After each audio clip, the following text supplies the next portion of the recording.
waravutse ubaho na n'uyu munsi uriho uko waba umeze kose ndabizi ko ufite amateka isi yakwigishije byinshi ibyo wabonye n'ibyo utarabona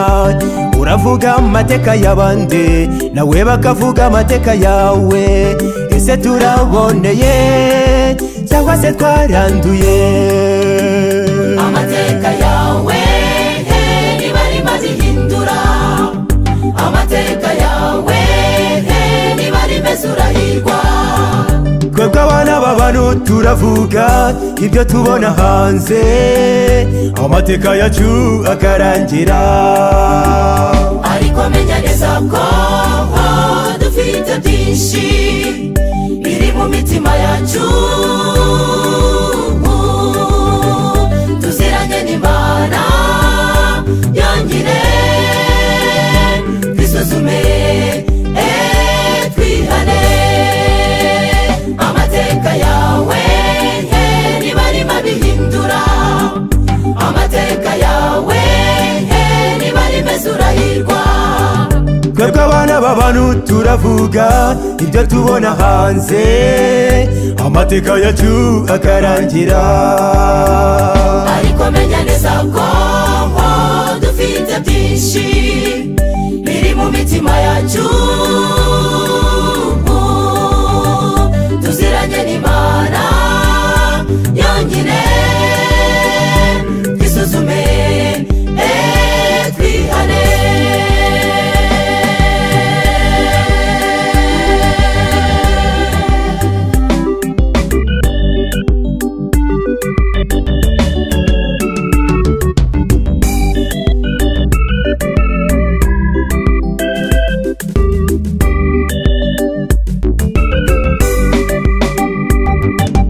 iyo umuntu amaze gupfa byose biba birangiye ariko aho basigaye dusigara tumuvuga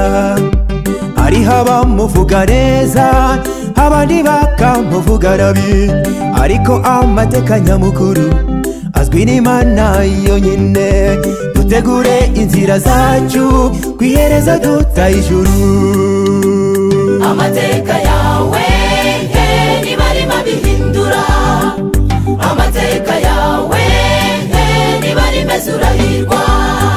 twebwe abana b'abantu turavuga ibyo tubona hanze amateka yacu akarangira ariko menya neza ko dufite byinshi biri mu mitima yacu tuziranye n'Imana yonyine twisuzume twihane amateka yawe niba arimo bihindura amateka yawe niba rimeze urahirwa twebwe abana b'abantu turavuga ibyo tubona hanze amateka yacu akarangira ariko menya neza ko dufite byinshi biri mu mitima yacu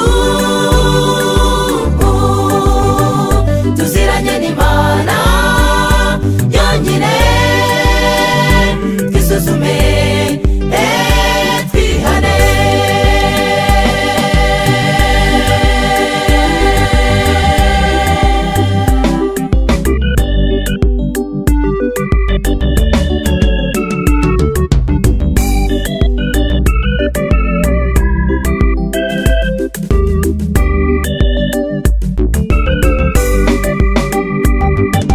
none se ko hasigaye igihe gito Yesu akaza kandi ntabwo azatinda ibyo mbabwira n'ukuri isi imaze kwandura cyane n'ingeso za benshi zabaye mbi turabona ku isi iryohereye nyamara ibyayo byararangiye tugomba kwihana burundu tukaba badasanzwe amateka yawe niba arimo bihindura amateka yawe niba rimeze urahirwa twebwe abana b'abantu turavuga ibyo tubona hanze amateka yacu akarangira ariko menya neza ko dufite byinshi biri mu mitima yacu tuziranye n'Imana yonyine twisuzume twihane amateka yawe niba arimo abihindura amateka yawe niba ari meza urahirwa twebwe abana b'abantu turavuga ibyo tubona hanze amateka yacu akarangira ariko menya neza ko dufite byinshi biri mu mitima yacu tuziranye n'Imana yonyine twisuzume twihane twisuzume twihane twisuzume twihane twisuzume twihane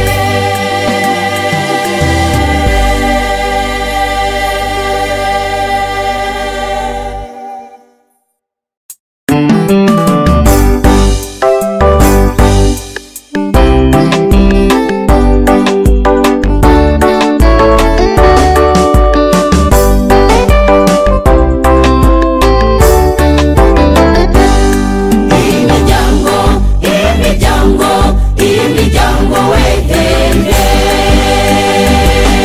imiryango yuzuyemo ibibazo kwihanganira nabiranze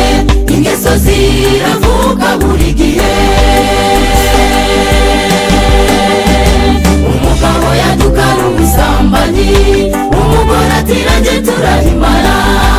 iri giti nguwo mu bagabo mbega akababaro gakomeye umugore yadukana ubusambanyi umugabo ati nanjye turahimara iri giti nguwo mu bagore mbega akababaro gakomeye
basi ihangane nibagaho none wamuriye none ko byabaye niye kamafaranga gabura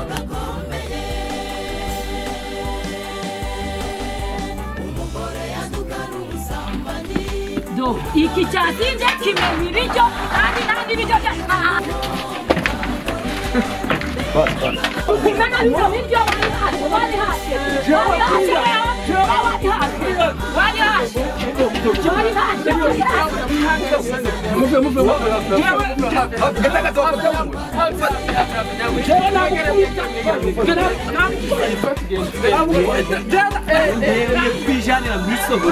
oya ntabwo kirari ikigabura ntari umugabo nje mfa amafaranga umugabo utari kuguhagira n'abana umugabo utari kuguhagira n'abana afite amafaranga yego twigendere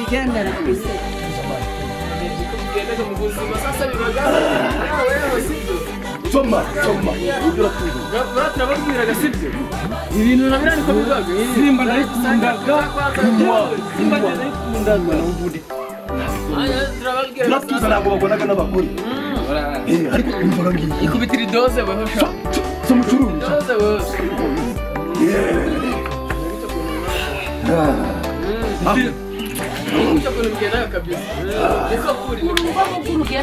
nararushe ntari umugabo barushe iki urarekana nawe ngino twigendere mfite amafaranga zabaho neza ariko Yesu azi gutubitira ntari umugabo mwana yanjye nje kufaranga naha ngaha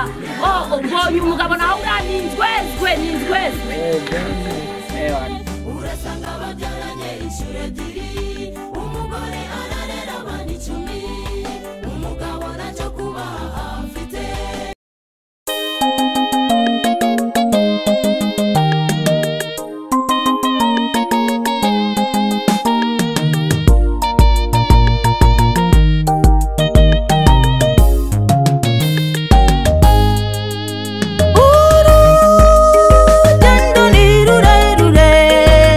Kurani we utara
na kufunga ndoa. Nashangazwa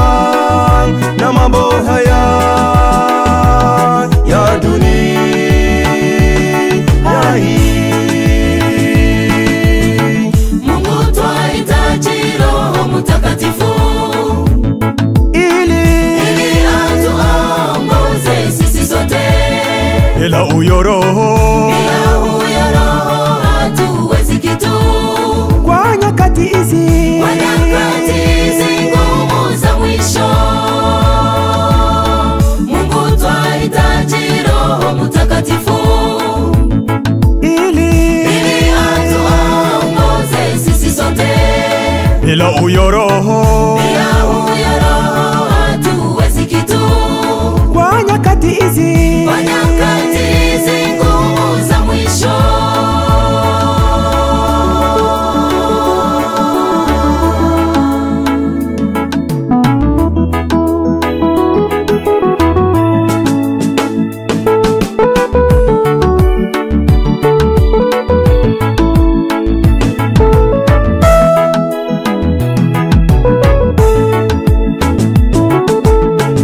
inahuzunisha tena vikari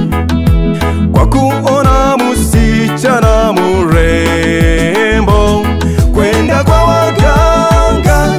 na kupanga uzazi. Anachotarajia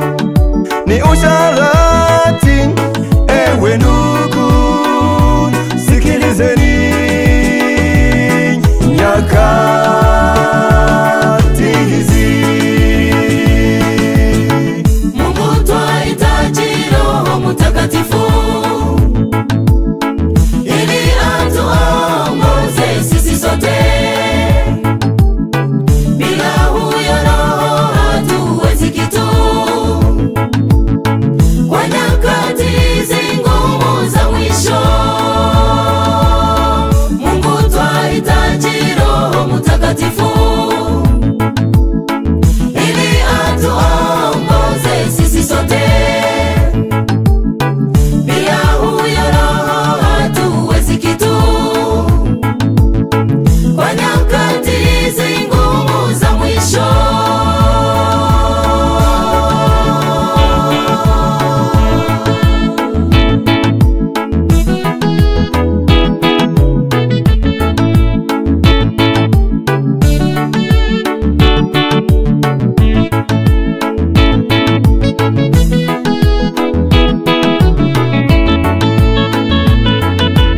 Ewe ndugu yangu nisikilize, ndugu tubu leo bila kusita. Yesu anakuja kuwavika taji na kuwakemea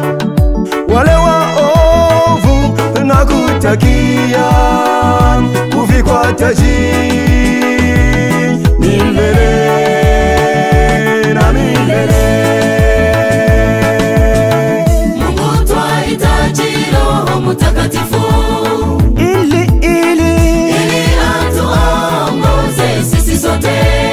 Bila huyo Roho hatuwezi kitu. kwa nyakati hizi Kwa nyakati hizi ngumu za mwisho, Mungu twahitaji Roho Mtakatifu ili atuongoze sisi sote. bila huyo Roho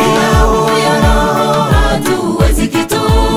kwa nyakati hizi Kwa nyakati hizi ngumu za mwisho, Mungu twahitaji Roho Mtakatifu ili atuongoze sisi sote. bila huyo Roho hatuwezi kitu. kwa nyakati hizi Kwa nyakati hizi ngumu za mwisho,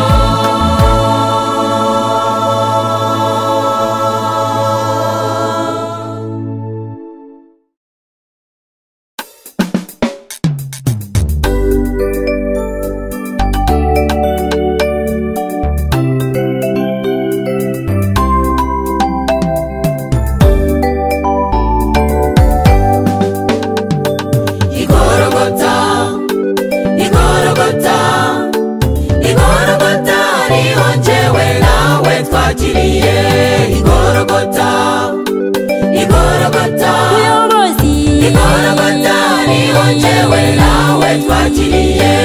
igorogota igorogota muririmbyi igorogota niho njyewe nawe twakiriye igorogota igorogota bizera igorogota niho njyewe nawe twakiriye yarakubiswe yarababajwe naho ntiyaziraga ni wowe nanjye reka reka reka kumubabaza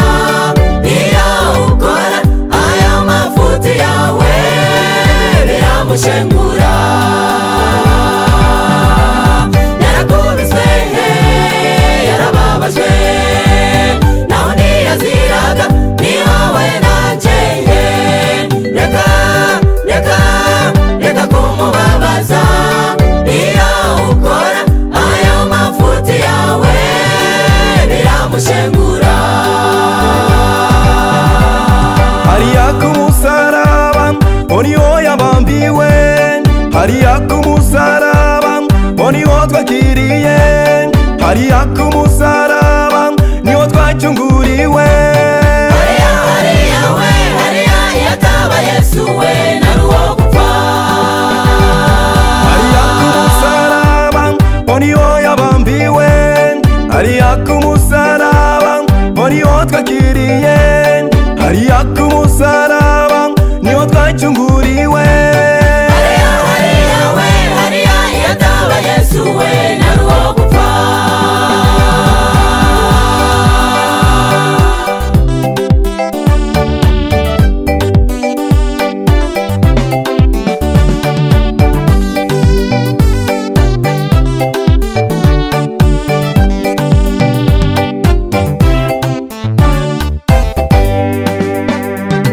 yataba Yesu we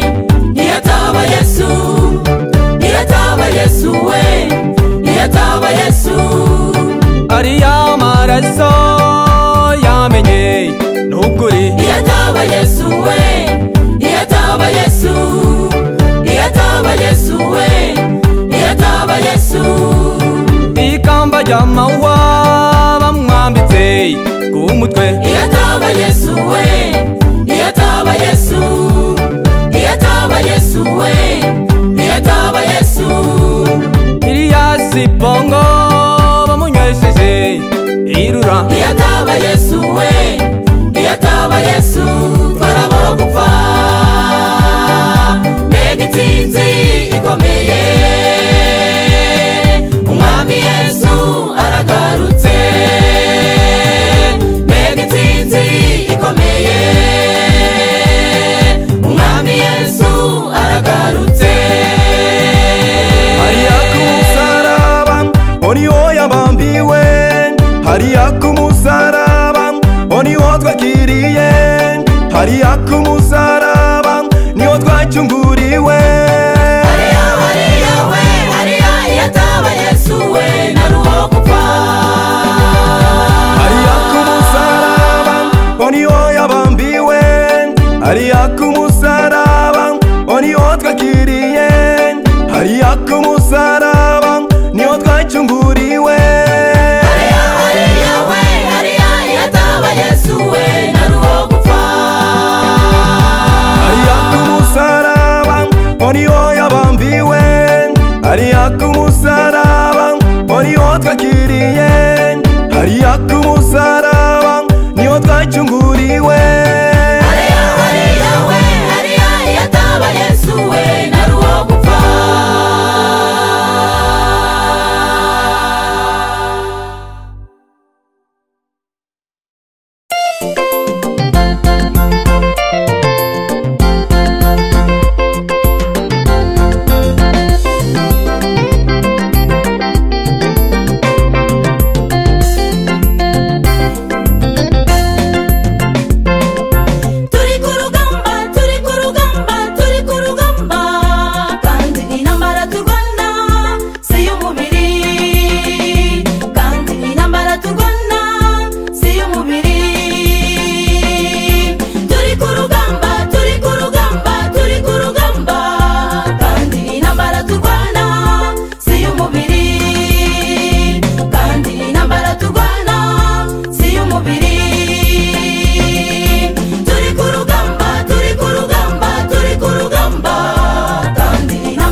y'umwuka intwaro yacu mu masengesho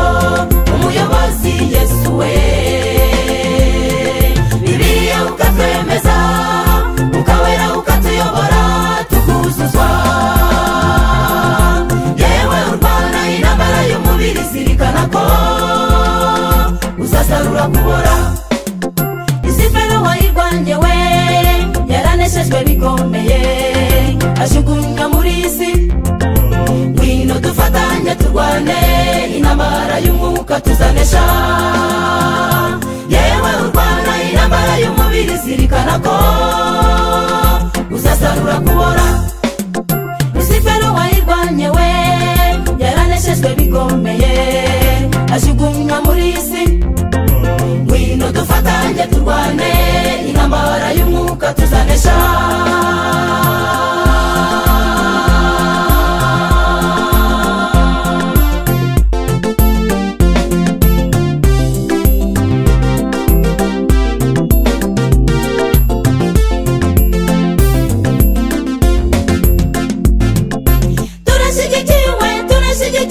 turashyigikiwe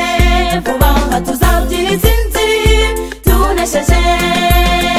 vuba aha tuzabyina intsinzi tunesheje turashyigikiwe vuba aha tuzabyina intsinzi tunesheje vuba aha tuzabyina intsinzi tunesheje turashyigikiwe vuba aha tuzabyina intsinzi tunesheje vuba aha tuzabyina intsinzi tunesheje dukomere ku rugamba nshuti duhashe umwanzi sekibi tumucikishe by'ukuri nitumara gutsinda tuzahembwa ibihembo bikwiriye yewe urwana intambara y'umubiri zirikana ko uzasarura kubora Isifero wayirwanye we yaraneshejwe bikomeye ajugunywa muri isi ngwino dufatanye turwane intambara y'umwuka tuzanesha yewe urwana intambara y'umubiri zirikana ko uzasarura kubora Isifero wayirwanye we yaraneshejwe bikomeye ajugunywa muri isi ngwino dufatanye turwane intambara y'umwuka tuzanesha yewe urwana intambara y'umubiri zirikana ko uzasarura kubora Isifero wayirwanye we yaraneshejwe bikomeye ajugunywa muri isi ngwino dufatanye turwane intambara y'umwuka tuzanesha ngwino dufatanye turwane intambara y'umwuka tuzanesha ngwino dufatanye turwane intambara y'umwuka tuzanesha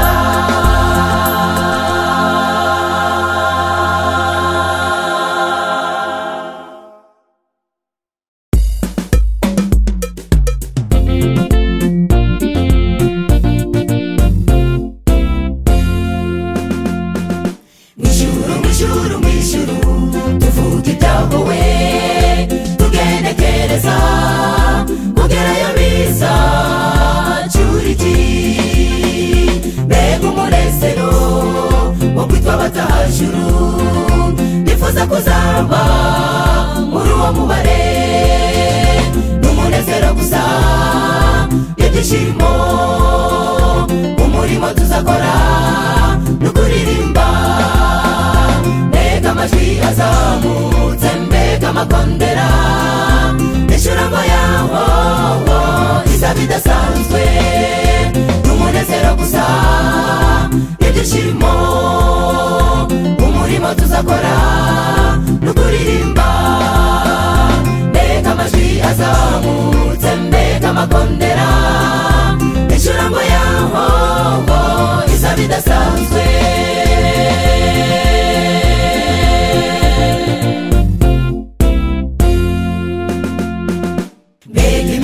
imihanda myiza tuzaba ducamo we tuzunguza amashami y'imikino tune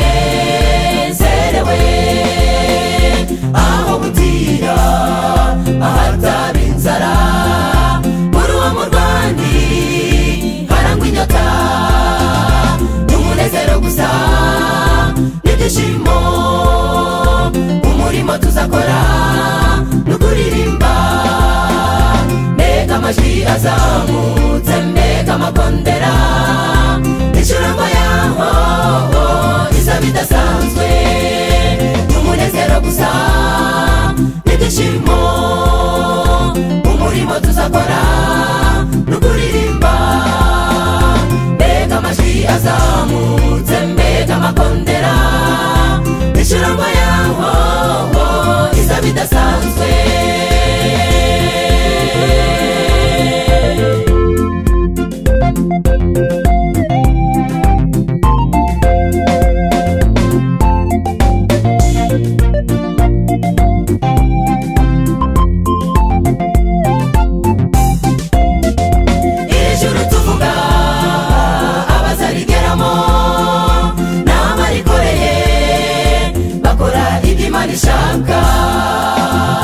dushaka kuba umuturage waryo hindura ingeso uzaba uwa Yesu giteka iri juru tuvuga abazarigeramo n'abarikoreye bakora ibyo Imana ishaka dushaka kuba umuturage waryo hindura ingeso uzaba uwa Yesu giteka n'umunezero gusa n'ibyishimo umurimo tuzakora n'ukuririmba mbega amajwi azamutse mbega amakondera incurango yaho izaba idasanzwe